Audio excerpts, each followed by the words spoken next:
Hey everybody, today we're talking about the recent events of selecting a new pope, known as a conclave, and prophetic succession. How the processes differ between the Catholic Church and the Restored Church of Jesus Christ of Latter-day Saints. Well, the leader of the Catholic Church, or pope, is selected through a process known as conclave, which means in Latin, the key. Though it modified repeatedly through the years, the current process was established in 1274 by Pope Gregory X to prevent outside interference and possible corruption. Thus the reference to putting the group of electors into a locked room with a key. Originally, all members of the clergy could participate in electing the new pope, but in 1059, the number was restricted to cardinals. In 1970, participation was restricted again by Pope Paul VI to cardinals under the age of 80. Within the conclave, a supermajority, or 2/3 of eligible cardinals' vote, is needed to become the pope. With every round of voting cast, a signal of smoke is sent up to the assembly gathered outside to indicate whether the 2/3 rule was fulfilled. Black smoke is sent up when the threshold has not been reached, and white smoke is sent up when it has. The requirement of 2/3 majority lends to cardinals shifting priorities and building coalitions for each round of unsuccessful voting. Members of the church accept the achievement of 2/3 threshold as God's will made manifest. After the pope is elected, the cardinal overseeing the transition, known as the camerlengo, places the fisherman's ring on the pope's finger and asks him to select a new name which will guide his pontificate. The conclave's members then present themselves individually before the pope to pay homage and kiss the ring, which symbolizes their acceptance of and submission to his authority. As it stands today, the conclave is the oldest practice for electing a head of state, Vatican City, and a church, as the Bishop of Rome. It's tracing its roots back nearly 2,000 years. Well, the Church of Jesus Christ of Latter-day Saints also has a formal process for selecting a new prophet or leader of the church upon the death of his predecessor. Since the death of Brigham Young, only members of the quorum of the 12 apostles are eligible to become president of the church, though it's not an elective process, but it is a matter of seniority within the quorum based on date of ordination as an apostle.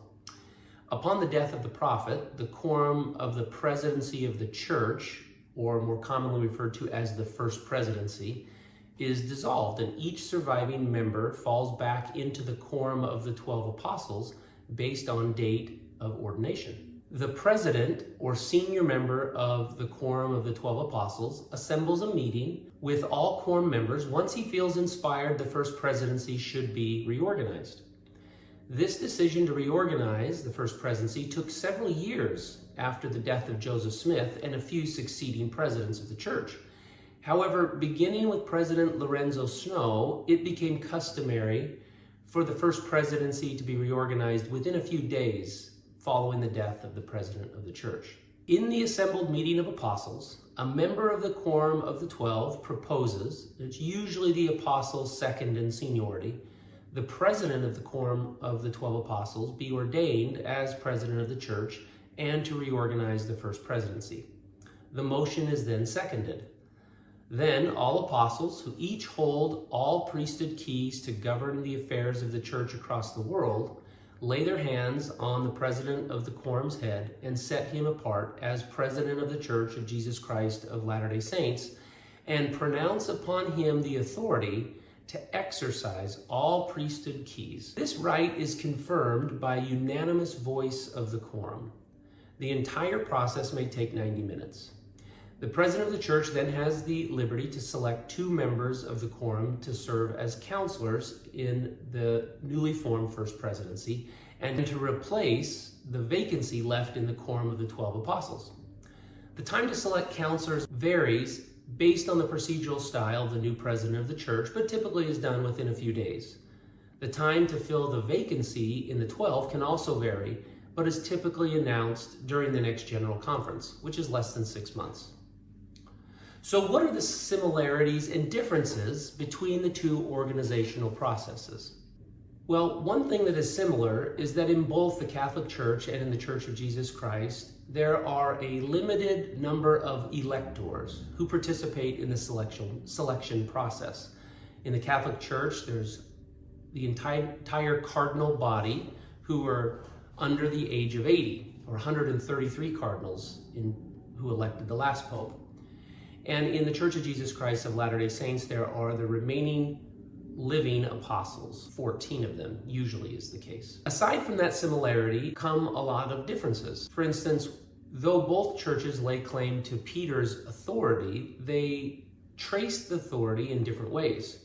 The Catholic Church claims authority through the line of bishops, with Peter acted as the first bishop of Rome. In the Church of Jesus Christ of Latter-day Saints, their authority is vested in the keys of the apostleship, where Peter, James, and John were original apostles ordained by Jesus. And unlike the conclave, which requires a 2/3 supermajority, in the Church of Jesus Christ of Latter-day Saints, complete unanimity is required among all members, which ensures that there's no posturing or coalition building to ensure electorship, which calls out a couple of other differences which surface through the conclave process. One is that the authority is vested in the papal designee. Whoever achieves the 2/3 majority vote becomes the new pope and is therefore authorized to act in the pope's office. No new authority is conferred upon him by ordination. Instead, all authority vested in the office of the pope is conferred upon him. Since electors in the conclave strive for a 2/3 majority, cardinals are free to vote for a pope who they believe address the modern needs facing the church. And they look for other like-minded cardinals to join them in their coalition building. Also, another difference between the Pope and the prophet is that the Pope, as the leader of the Catholic Church, has the final word on all matters of faith, morals, church discipline, and government. His word is absolute. In the Church of Jesus Christ of Latter-day Saints, the president of the church is a member of a quorum called the First Presidency and works with them and with the quorum of the 12 apostles to discuss all matters pertaining to the church.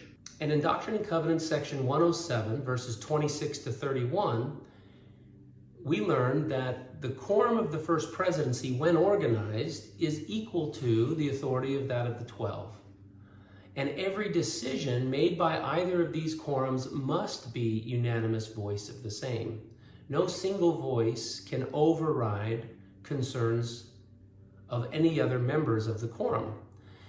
This requirement ensures that members of the quorum work together to find the combined revealed will of the Lord, working to modify, change, and alter their views so that the consensus view is manifest. These decisions are to be made in all righteousness, in holiness and lowliness of heart, meekness and long-suffering, and faith and virtue and knowledge, temperance, patience, godliness, brotherly kindness, and charity. Because where these things are, the promise is, they shall not be unfruitful in the knowledge of the Lord. A few other final differences of note between the Church of Jesus Christ of Latter-day Saints prophetic succession process and conclave process through the Catholic Church. As mentioned earlier, the leader of the Church of Jesus Christ of Latter-day Saints is selected based on quorum seniority and not a democratic vote. In a way, this leaves the decision of who becomes the senior member of the quorum completely up to the Lord, as he is the only one who knows and has a say in when a person enters and leaves this world. Additionally, unlike the Catholic Church, there is no process for removing a pope who acts unrighteously or is perceived to act unrighteously. The pope can resign due to age or other factors, but once they are elected pope, they are pope for as long as they want to remain pope. Not so in the Church of Jesus Christ of Latter-day Saints. Even our prophet can be removed for acts of unrighteousness. Early in our church's founding, a process was restored as described in section 102 to remove any person who's acting in any manner of unrighteousness. I hope you found this comparison interesting. We have a new pope, and for the first time he's an American, which is a very exciting time for Catholics across the world.